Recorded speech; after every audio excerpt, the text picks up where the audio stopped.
So you got a lawn-related business that you're thinking about selling in the near future. My name is Jim Parker. I've been helping people sell businesses for nearly 25 years, and I specialize in selling lawn-related businesses.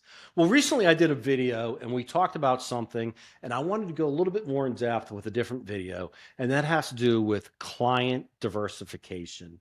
And because this is such an important issue when it comes to lawn and landscape related businesses.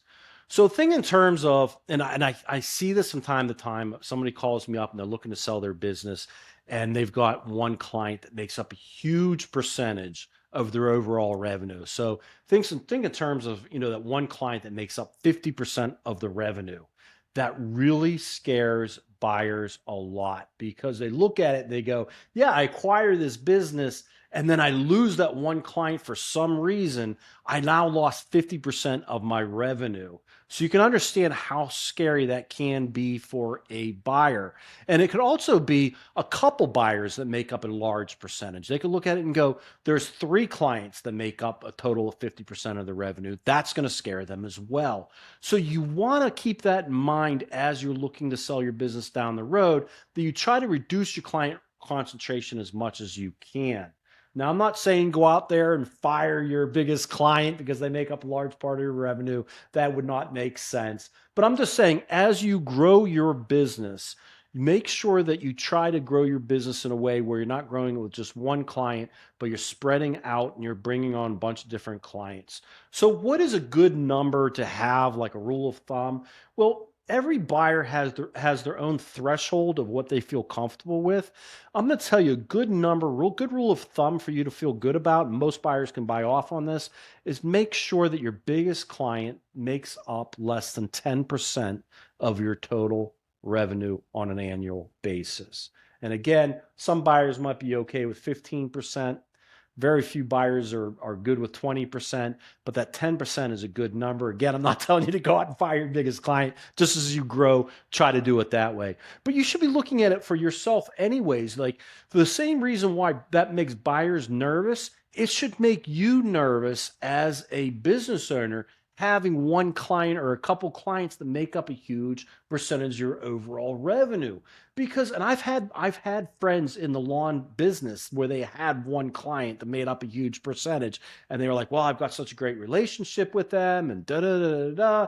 It's not going to be an issue." And then, turns out down the road that they lose that big client, and it's not because they're giving bad service.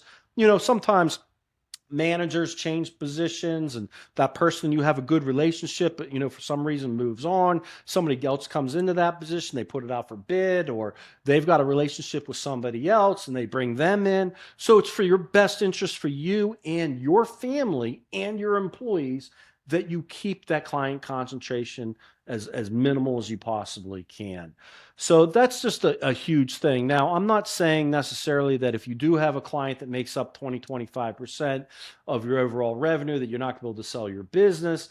It's just you will get dinged on the sales price, and or you could be in a situation where you're not getting the best terms possible. We might be looking at things like seller forgivable notes, earnouts, things like that, where you might get money post closing if that client is retained by the buyer. And that's not the best position that you want to be in, because now you're not in control yourself, and that buyer might lose that client because of the service that they're providing to that client. So, you just want to put yourself in the best position where you are maximizing that sales price and you're getting the best terms.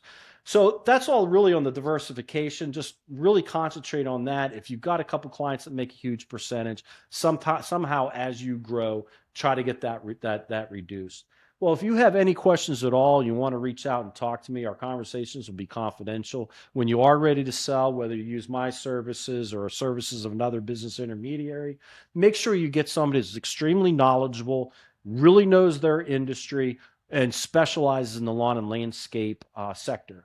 So anyways, I really appreciate you joining today. I appreciate you watching the video, and have a fantastic day.